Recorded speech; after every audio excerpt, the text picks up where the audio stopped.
కైలాష్ గెహ్లాట్ రకరకాల రీజన్ చెప్పాడు. యమునా నదిని క్లీన్ చేయలేదు అన్నాడు. మరి గంగా నదిని బీజేపీ క్లీన్ చేసిందా? ఇప్పుడు ఆ పార్టీలోకి ఎందుకు వెళ్తున్నాడు? సో యమునా నది క్లీన్ చేయలేదు అన్నది ఇప్పుడే ఎందుకు గుర్తొచ్చింది కైలాష్ గెహ్లాట్ ఇన్నేళ్ల తర్వాత?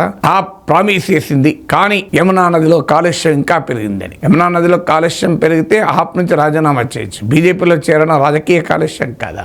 ఇది ప్రజల ఎజెండాతో పుట్టిన పార్టీ, మన పార్టీ నాయకుల ఎజెండా మోసుకెళ్తుంది. ఇలా రొటీన్ రాజకీయ విమర్శలు చేశారు. అన్నిటికీ మించి కేంద్రంతో మనం ఘర్షణ పడుతున్నాం. ఇలా ఘర్షణ పడితే ఢిల్లీ అభివృద్ధి జరగదు అని. కానీ ఎవరి వల్ల ఘర్షణ పడుతున్నారు? ఢిల్లీ ప్రభుత్వాన్ని నూరుచెల్ల నీళ్లు తాగిస్తూ కేంద్రంలో ఉన్న బీజేపీ ప్రభుత్వం లెఫ్టినెంట్ గవర్నర్ ద్వారా ఢిల్లీ ముఖ్యమంత్రిని పనిచేయకుండా చేయడం వల్ల ఘర్షణ తప్ప వేరే ఘర్షణ లేదు కదా. ఇది కైలాష్ గెహ్లాట్ తెలియదా? ఆయన ఢిల్లీ ప్రభుత్వంలో భాగం కదా. ఇదే ఢిల్లీకి పూర్తి రాష్ట్ర హోదా కావాలని గతంలో బీజేపీ డిమాండ్ చేసింది. మరి ఆ రాష్ట్ర హోదా ఇచ్చిందా? ఇయ్యకపోయినా మరి కైలాష్ గెహ్లాట్ ఇప్పుడు బీజేపీలో చేరడానికి ఎందుకు సిద్ధపడుతున్నాడు?